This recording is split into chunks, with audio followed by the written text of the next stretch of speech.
Welcome to the Real Talk with C&H, the podcast that promotes real talk and real growth. And today's topic is a very powerful one. And before we go to the topic at hand, as usual, it's by tradition that we introduce ourselves. My name is Cyprian Jr. And today, as usual, my brother, to introduce himself. Hi, good morning, everyone. My name is Hussein Dodia, and I'm the co-host of Real Talk with C&H. And today's special guest is a very powerful man, a very busy man, but we're happy to have him in our presence. And allow him to introduce himself briefly, or feel free, sir. Thank you so much. It's always an honor to be in the company of the brotherhood. Yeah, when you're in such youthful company, you make me feel even much younger. It's such an honor. And my name is Kasonde Mwenda, the EFF president. And I look forward to a very engaging conversation by these great people. Today's topic is very powerful. We're looking at leadership and also laws and policies in the context of Zambia. At this particular time, I'll allow our special guest to briefly define what leadership is. Please. Yeah, I think in a nutshell, whenever we think of leadership, we are talking about giving direction. And when you're giving direction, it may not always mean you're the one that knows it well, but you're the one that is entrusted with the opportunity to be the one that is showing the compass. And in leadership, what I was speaking actually is that in leadership, since you are the one entrusted, it's like a driver in a car. You may not be always the best guy that knows how to drive, but you're the one at the steering. It's the same with leadership. There are times I've been traveling with my wife, and she's the one sometimes to tell me and say, "Hey, brake. Did you see that person?" So, leadership in a nutshell involves having people ascribe to a certain vision and then having people take up the mantle to be the one to guide, because you can't just be moving haphazardly. Even if you all know how to drive, you can't all hold on the steering. You need to have specific people to hold on the steering and then direct people to a place where they want to be. And in the context of democracy, like where we are, a leader is the one that espouses the vision of everybody, encompasses, brings them in, and together hearing from the other people what they want and making sure that you all agree. So I feel leadership is an opportunity to serve people by driving them to a place where they want to go. Great. Hussein, you want to step in there? No, I just want to agree with our special guest here. I also think it's very important that in terms of leadership, we should look, as he said, to the needs and wants of the people and consider them first before we consider ourselves. Being in a leadership position means that you must be selfless, and self-interest must only come second. It's a very, very powerful contribution. Having defined leadership, let's break it down. Briefly, Mr. Kasonde, what laws govern? Which laws define leaders? Thank you so much. I mean, Zambia being what it is, we're a democracy ruled by the people. This is very cardinal, because when people now are ruling themselves, how do they do it? Do they just wake up at Maiso, say, you start doing this which you want? You said no. In the context of Zambia, we have an orderly system. And this orderly system is tied together with a belt. And this belt in the is what is known as the Constitution in our regard. It's the one that now speaks to creation of systems. So we have the Republican Constitution, and from it now comes other laws. But what is interesting actually is that this same Constitution is the one now that gives us liberties, rights, freedoms that makes us actually be a democracy that we want. It gives us the right to expression, like what we are doing right now. It gives us the right to us to interact. The right for us to own wealth, to have access to land. So in the context of democracy, like where we are, we have the Constitution, which is the supreme law of the land, which actually is so powerful. When I was reading about the Constitution, I kept picking something. I think sometimes we have not given the Constitution its right place. The Constitution is more powerful than the president, because without the president, Without the president, without the constitution, there can't even be a president, because it is a constitution that is saying there shall be a president and it shall become this. And you can break any law, but not the law which is contained in the constitution. There you are destroying the country. Yeah, so it's the lifeblood of the country, definitely of any nation. True. You have to say it. No, thank you. I'm loving our special guest, the way he's flowing. Yes, definitely. So it's a very interesting habit. It's a beautiful company. What's this? Briefly, let's tackle cyber security. In as much as we are having our security. Yes, our security. Our security. Thank you very much, boss. Cyber security. We've established the constitution and the constitution and also rights. Yes. Also, let's briefly tackle cyber security. How that can undermine a leader to be progressive in terms of opposition, this particular position. Yes. How does the cyber law which is going to be done very soon, the bill, how can that affect someone's position or mind? How can that affect someone's Yes. yeah, over to you. Yes, and as you have put it, it's a double-edged sword. And a sword can be good for defense and also for attack. Sure. So really, there should be that balance between attacking and defending, because when you are attacked, you need to find a way to defend yourself. But now, if you make it in such a way that you make a sword that only attacks, when you are attacked yourself, you will be unable to defend yourself. Or you make one that just defends. Yes. When there's need for you to attack, you fail to attack. So we should have laws that strike a balance, protecting the people and also giving them room and space for them to express themselves, to them to attack, for them to air out. As we said, we are in a democracy which is a rule by the people. So people should be given room for them to rule. They should be able to express themselves. But if you make laws that now take away that right from people, and right now, if you have noticed in this new generation, the Gen Z, there's a powerful tool, and this is social media. It happens on the cyberspace. I know the cyberspace needs to be regulated, needs to be protected, because there are these people that can set up a country on fire using social media. But again, even as we keep those vices, but that when you wash a baby, don't throw the baby together with the dirty water. Yes. You need to have a system where you can be able to remove the baby and then you throw away the dirty water. So just because you're afraid some people will use social media to do wrong things, doesn't mean now you should now keep every voice, every meaningful, because if you cut off that good voice, how are you as a government going to hear from people? Because bantu baluvutika na ngatimande so bamvera uzazi wa bwanja bantu baluvutika, people are going through a difficult time. Abantu balechula uzazi wa bwanja ngati subavomeleza bakazikamba anu netwa kama paunga iwakwiya ubamanga. So we need to have laws, and in that particular case you have brought the cyber security law. That one should strike a balance, allow people with their liberties, and as we said earlier, the supreme law of the land is a constitution.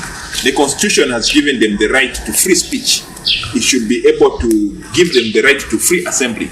And these things should not be undermined by a subsidiary law, in this case, the Cyber Security Act. And there are some components in that Cyber Security Act which, once implemented, as Mr. Dodia had put it here, can undermine our rights. And according to our constitution, any law that goes against the constitution becomes not applicable, now and void, to the extent that it contravenes the provisions of the constitution.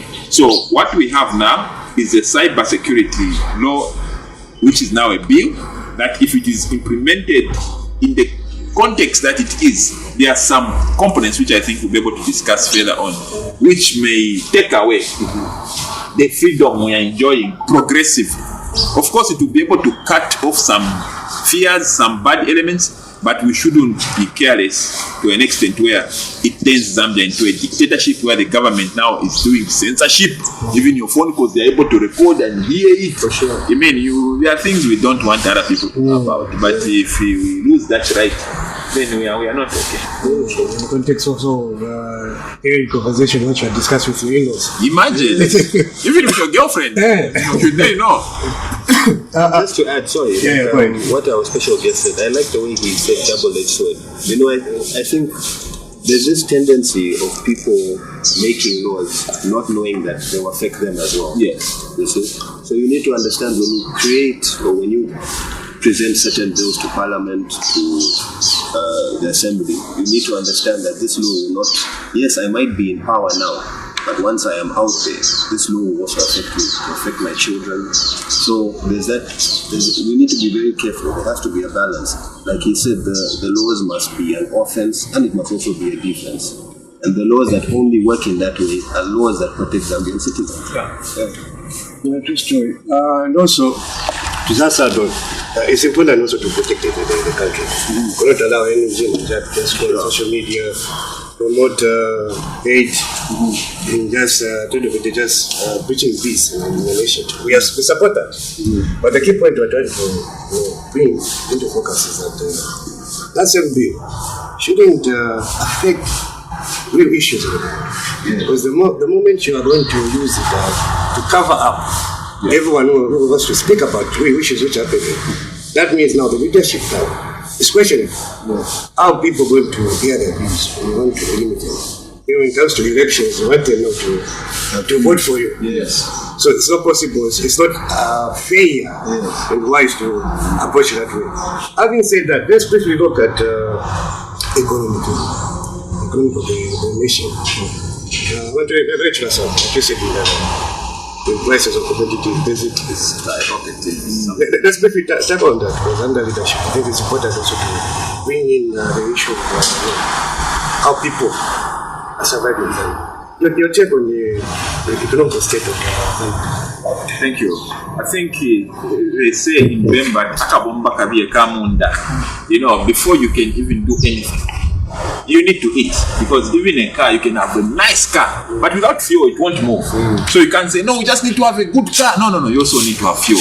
We can have Zambians, we can have a good dream, a good vision, but Zambians, for them to be Zambians, they need to eat. That's the number one thing. Take care of the stomach of the people, then you can govern a country. You can't govern a country using just intimidation, ideas, propaganda, or lies. You need to feed the people. So no matter what we do, at the end of the day, if what we are doing is not translating into people eating, then we are wasting people. There's even no leadership. Even I remember in the Bible, those who have read the Bible, you talk about the story of the Israelites being moved from Egypt to the promised land. Even when they were passing through the desert, they were making sure they eat. Even God used to provide manna. So even if you are on God's job, or ni kunchito kwa bwanji, kuja kwenu fika wadia. It's true. Kuma nkara abantu lo makampani, ma industry, tima mvera ma story. Basebenzisa abantu monga nyama. Muntu enda kunchito kusenya. Sanade apolo ja kunyumba 18 hours. That is not correct. No, nima mfolesa, mfolesa batu kuja kwebe ni mwambo muntu afunika aja. Olo nipa maliro machoka kumaliro. So, bantu baliro washa bantu nabafirwa ino. Ngabafuma kumulo watu letu, they come and eat. So, you can't talk about leadership if you can't feed your people that you are saying you are leading. Right now in Zambia, we can boast of whatever we want to say, no, bad will fix it or whatever we can. I don't know what people can tell. I don't know how political I'm supposed to be, but I'll try to restrain myself. But at the end of the day, the big question we should ask is, are people eating? This is the number one thing. Before we even talk about, and as we can see right now, it's a duty and responsibility of the government to offer leadership to make sure that that leadership translates into people eating. We saw what happened in 2022, where the government indiscriminately, hoping it's going to rain, they sold off all the maize reserves. And we had to go back to the people that we sold to go and buy back our maize at a double price. You don't do that. That is a shortfall in leadership. Right now, our fuel prices is at 34 to be precise, for petrol. The same with diesel. I mean, for the economy to move, the engine of the economy is energy. You need to have energy, but energy, if it becomes so expensive, people fail to do their daily activities to my PJ to just basic businesses. Yes. You can't give up because it is too expensive. what the government should do to show leadership even when they're importing a commodity that is expensive, they need to subsidize. Masubsidy na kwa America aliko, ku UK aliko, kuno talapacha. Na kuno government ifunika make sure commodities don't become too expensive because it cripples productivity of the country. Right now we are almost importing everything. Na mayaka to start importing because Malawi believe it. Nambo mpelekane ku Malawi, matenda mkeleni kone Malawi.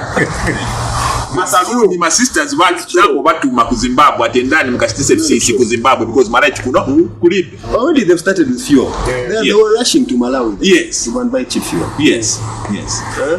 I don't know. Today is a very special. Yeah, no. Today is a special day. Special day. Special day. That's what to say. Yeah, and it's quite interesting that you talk about that because if you look at our economy now, Zambians barely own anything. The only thing we own are roadside shops or the tomato stand or the Airtel booth. But in terms of businesses, yes, we have our trade kings, we have our Zambif, we have what? But these are companies that were established 20, 30 years ago. What new companies have Zambians brought out in industry? Very few. You see? And always this money always seems to be coming not from Zambians themselves. It's always coming from the outside. It's only investor investing in a Zambian who's going to start a business. And like our guest said, food security is number one. This is one of the industries we should already be pioneering after all this time. Maize is our number one consumed commodity. Almost 3 million tons every year the Zambians need to eat. This is an industry that we should have already started a long time ago. We should have been millers long before we were miners. You know what I mean? So there's a need to improve, and the only way we can do that is through the leadership. The laws need to be relaxed. Things like SMEs, they can't be, instead of increasing the turnover tax by 1%, completely eliminate it. Let them come out. Let them be able to support themselves so that they can find ways to take themselves out of poverty. You don't give the fisherman fish. You teach him how to fish. Definitely. So you need to be able to teach them how to fish. They need to be able to be productive on themselves. Because even things like cash for work program, to me, that's completely useless. I can't be giving you money and then for 1 month and then what do you do for the rest of the year? Abandon you. Yeah. 11 months of the year, what are you doing? You see, I need to be able, that money when I give it to you, it needs to be able to provide something for you that's sustainable. So at the end of 2-3 months, I come back and say, oh, my brother, you're good now. You see, so those are the systems we need to start developing. Stuff. You cannot run Kaswende. Yes, I mean, at the end of the day, we have this block of people. If you want to develop a country, take care of the problem at the root. The root of Zambia is the youth. Right now, how many youths are we empowering that they are coming up, as he said, to open up these companies? There was a time, when you are growing up, I remember myself, I had 4 companies at one time running them. It's only that now, because there's a time when you have all the energy, whenever I see a good idea, I'll do it. Yes. So, but what we lacked, I remember I opened a company, construction company, and then needed to do roads. I wanted to start making roads. Wow. I even started bidding. I remember I went to bid in Chipat. Wow. From Kitwe to Chipat, I drive there, I go book myself in a college. The smart BOQ, and when I reached Chipat, I was told, no, there are other roads for maintenance. That is 2018, 2017, 2018. That's when I knew that the distance is long between Chipat and Ludazini Patari. And when I went there, I didn't go with a car. I went public transport. Pushing. Yes. Even right now, there are youths that are pushing. Yes. But there is no system. There is no incubation system to help them. So we don't have deliberate systems, as you are saying. People would rather say, no, cash for work, but there are these other young people who are ambitious, who have got the energy and the knowledge, a lot of it. Trust me, I had finished my degree then. So I was knowledgeable. I wasn't doing it because in Fontaine or something. No. but you find that the system will humble you. Yes. Because the system is not designed to make you. Exactly. The system is designed to break you. That's why foreigners easily become great in Zambia. Yes. But as the indigenous, the system is skewed to break us into submission. The only successful person right now in Zambia is the one who says yes, Bwana, and works in government to get peanuts. Yes. An entrepreneur out there today can be a success story. Marumzamu won't happen. Yes. Because the system is not created. And these are things that we need to have a leadership that looks into it and creates a framework that nurtures, promotes, and makes entrepreneurs. Bro. Good. Having said that, that also falls under economic and social issues. Mr. Kasonga, I want to get your views also in line with as EFF. Let's bring in the party to focus also, to give you that power to express yourself. And now, shedding trend approach. Shedding hapo na power bank hapo na section. Under the same context, EFF. What plans does EFF have in terms of our youths in Zambia can be taken care of? Thank you so much. I like, we got yesterday, we woke up to the message that our comrade, Gary Kombo, has been sidelined, they've been removed. And there's one term we like saying, he used to say, low-hanging fruits. And that term is interesting. When you go to a place and you're hungry, you can have big apples or mangoes or guavas on top of the tree, but you may not eat them. You may eat those which are within your reach. So just because a tree has got avocado, sometimes only birds will eat it. You should judge within our reach. According, so Gary likes saying low-hanging fruits. So in Zambia, as economic freedom fighters, we know there are so many things that Zambia has to offer, but not everything that Zambia has to offer are low-hanging fruits. Some of them you need a lot of money, you need a lot of investment, you need a lot of training, you need a lot of expertise. For instance, Zambia has got uranium. We can go into creating a nuclear plant, but that's a high. We need to have a nuclear reactor, so we can't use that right now. But there are other things that are low-hanging fruit. And as economic freedom fighters, we realize that for us to develop Zambia, we need to maximize on the low-hanging fruits, things that are within reach. And number one, Zambia boasts of being a country so rich in natural resources, minerals. Those are low-hanging fruits. In 2019, I remember they discovered gold in Kasenseli, that is Mwinilunga. I took off here, went to Mwinilunga to go see for myself. I remember when I reached there in Mwinilunga, I moved, found myself in a place where they were digging, and I was watching with my own eyes. Abantu balimba n'amashavel, gold n'amashavel, not kasu. Tumbwiri tujja twamene tujja. That's a low-hanging fruit. Then we are washing, a stream. Others were not digging, like the women were not digging, they were just at the stream. When others have washed, they used to take that same soil which has been washed and they also rewash to pick small nuggets of gold. So, as a country, we have got these resources, which unfortunately we are giving out to foreigners to come and dig. Gold we can dig on our own. We can and make money. Emeralds, I'm a Rwansha boy. Mufanyama, I've lived in Mufanyama. There are emeralds there, plenty. People just need to be empowered, they can do these things. Already in 2024, last year, report given by Bakabuso shows that we made an excess of $1.5 billion on emeralds alone. $1.5 billion on emeralds alone. And what do? We take a cheat on Avo. Tampatan na taxi or breakdown. 15% Tachosako. Copper alone, we produced 860,000 metric tons. Very progressive figure. If I remember the amount in November of last year, it was 25.4 billion. Sure. Imagine. So, billions. At the end of it all, as you have rightly put it, we had $7.5 billion. 7.5 made from overall copper. That's from the totality of 860,000.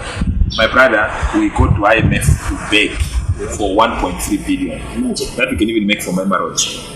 And we choose to beg and live off as beggars, leave our resource. So as economic freedom fighters, we will not lie to people and say, no, and then chabe mkulima, muzankarabu, me I'm a farmer. Ngampelekeni kuchongwe huko. Ni malima one time, ni malima ma cabbages, 60,000 heads of cabbages. Ate go back. Kumba pasemesa fika na 3,000. But manje sunge nkumba lipe maraiti. Mandu varubana kumafamu. So what I'm simply saying is you can't tell people, no, just go into farming. Farming requires money. So first you deal with the low-hanging fruits, get your minerals right. Then you get the money from the minerals, put into agriculture. You can't do it the other way. At the first agriculture, uzali mananjala, ungali mananjala yo. Oro mundu ali makunja munda munja. I remember very well. Ngana mnya kumabala. Kwali bati kunganzana kushala ko somebody wako na yobwali. After ngamwalima di masana, aita kona flask kita ama flask. Now, you know, let's bwana bread masari yako because kukuti mabaya na matempa zona kumabala mabaya na matempa panganda pasa kava, you know what I mean. You can't just be working out 15. So what we are saying is that even telling people ndani mkalime azali mananjala fertilizer is at 1.5 1.2 1,200. You can't do farming like that. So what we are saying is Zambia has got money, and as economic freedom fighters, the first thing we'll do is we make sure we have ownership. Our minerals are in foreign hands. We will make them become Zambian. Zambians will have the majority stake. There is no negotiation. We'll have the majority stake. We have got enough laws and system to allow us. So as economic freedom fighters, we are bringing the minerals as a starting point so that money can be with us, so that we can have money to empower the youth, we can have money to empower the women, we can have power and money. Because without money, it's large scale agriculture, all this commercial farming. I can do it. If we can drum. We can do it. Sure. But it's just that we don't, as our guest has said, we don't own our resources. No. We just look at them. And remember, these are finite resources. Yeah. Eventually, copper will run out. Eventually, emeralds run out. And then what do we become? Just a footstool. Because now they've taken everything. You have no even power in the global economy anymore. What do you have to offer? Your land is not yours. Powerful stuff. Having looked at those economic and social issues, let's bring back also the constitutional review. I think it's very important thing to discuss. Your take on the constitutional review. Thank you so much. And we had put it, we had put it at the beginning of the program. The Constitution is the final law. That's why if the Constitution condemns you, no one can even unhook you. So, the Constitution should be treated with the utmost respect. And the Constitution, if you check in the Article 1, sub-Article 2, A and B, the Constitution is the only law in the country that actually begs people to protect it. It says you all, when I was reading it, I found out actually what he was saying is that everybody in Zambia has got a right and a duty to protect the Constitution. Now I was looking like, it did say every citizen. Meaning once you're in Zambia, whether you're a citizen or you're just passing through, you have a duty. It's the only law that even a foreigner that you are breaking the law, they deal with you because the Constitution has asked them. You know why it's like that? Because even a foreigner, when they come into Zambia, the Constitution will protect them. So you don't even have to be a citizen of Zambia for you to protect the Constitution. It asks you expressly in Article 2 that you have to defend and saying duty. So it's not saying, you can either protect it or not. No, duty kulibe. Musiba duty ngatunda mwana. Kuliga dero sinamgeza marizamgeza. That's a duty you have to provide. So I'm begging on Zambians and calling on them that they have a duty to protect our Constitution. It's not a choice. Vandari was no. Kuliga Vandari or something. It's true. It's your duty as a person in Zambia. The only person who would that, if you're out of Zambia, you can, but as long as you're in Zambia, actually, they should even make it punishable not to protect the Constitution. Just like it is in law, if you see a person being beaten, being killed, you also be locked up. Yes. The same for people should come when people are seeing the Constitution being abused, being raped, and they are just pretending. I think we should make it punishable because that Constitution, if you don't protect you destroy a country. So now we are seeing a government that is handling what is supposed to be a rule of the people by the people. The way you make amendments to a constitution, there should be overall consensus. There should be buy-in of people. There should be stakeholder engagement. Everybody should be involved. That is the supreme law of the land. So what we need to see whenever we are thinking of amendments, it should be people-driven. Because the constitution even starts to say, ask the people. Now, not ask the MMD, or ask the PF, or ask the EFF, or ask the UPND. It says, ask the people. So it should be people-driven, people-centered. So, but now we have seen a system where people come and say, no, the people have agreed to which people? So which people have agreed? Then people have to make first, they make the law, then they start going backwards to rubber stamp. First, apera pakandaramate. No,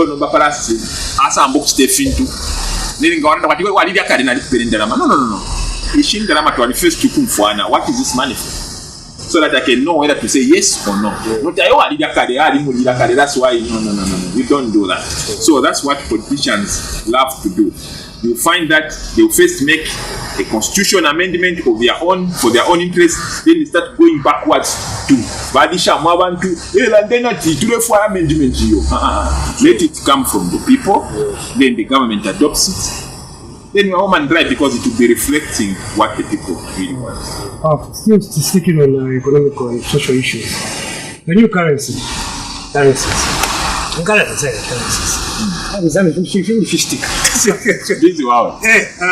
take with the currency, how is it going to help, especially the Zambians, for example, those who are social integration currency, is it in a good place? My youth, the currency. It's a very interesting question. There are some things which inherently in themselves, they are supposed to be good things. But it also matters at what point you do them. Let me give an example. Uriya mkulima, first of all, samba wa samburu wa mkulima. Uleona ulo kusamba because first wa chinga wa alima, ulo wasasa samba. You don't just do things. There are time for everything. And you should have that order. First, you create capacity for people to make money. Then you go and print money. But when you print money, but you have an ability to have access to that money. I'm telling you, this new currency they are bringing, unfortunately, many people who never have access to that money. For social media, in fact, I'm going to 500 because I don't remember how some people they never have 500 in this economy. It's very difficult. So what I'm simply saying is having good notes, it's not a trouble. It's actually a good thing. But what I'm saying is it urgent? Is it the most important problem? Mwana panga tali mwamuchiza toys. Mwana fight kama toys ali angareva happy. But mwana first afile adia. Have we taken care of the problem of eating? Is bringing new notes going to solve the problem of eating? If what we are doing cannot be connected to solving the real problems, then it can wait. To produce new money, you need money. To print new money, you need money. They have hired a designer, the new company producing that money. That money would have been used to empower 1,000 people. So what we are saying is, it can be a good idea, but is this the right time for it? That's the most important question. So, what's the benefit? And like you said, the timing. I mean, we're going through load shedding, prices are skyrocketing, there's inflation going on. When you remove new notes like that, it's like a shop inside the shop. That things are not going on. Because like our guest has said, that's money you spend in there's no change. So now everything will start moving on mobile platforms. And then it will be a thing of, okay, those who can afford it need to have smartphones. then what happens to the rest of everyone else? You see? So there's a lot of, I think there are a lot of implications to changing currency, and like our guest has said, the timing is very wrong. You know, you must make sure you can get to a place where people are comfortable, things are sustainable. Then you can do things like changing currency. It's not an immediate problem. The immediate problems are energy, fuel, and food, which is the basis of any economy. You see? So these are the things that we need to get on the ground running. Having said that, let's look at now community safety and governance. And that is it's a recent article. This one is that first year community safety, also gentleman recently killed. Sure. I want to get your views, sir. How can police and police help sort out and all the issue of junkie found usually in that beach? Yes. What effectiveness of the police? What junkies are most of them? It's very unfortunate that we have lost 2 lives in just a month, and it's so painful we are losing lives in situations that could be prevented. Of course, there are accidents, but those are preventable accidents, because that problem for UNZA has been there for a long time. We have got unlimited accommodation, and most UNZA students don't live within campus. They have to cross the road. You can't stop people from crossing the road. What you need to do is make crossing the road safer. Because you can't just say, no, it's across a road. Manje ngati nkara huku, nzabuluka, nzasta bwanji. Campus ngribe na space uni. So, what I'm saying is that we need to protect especially the lives of the youth. Pachi bridge, the place kukwera bridge in Chile. It's not the easiest of ways to cross the road. But granted, some people thought and they made it there. But now we can't use it. I, for one, I failed to use it. So I don't blame people who don't use it, because if you look at the time people are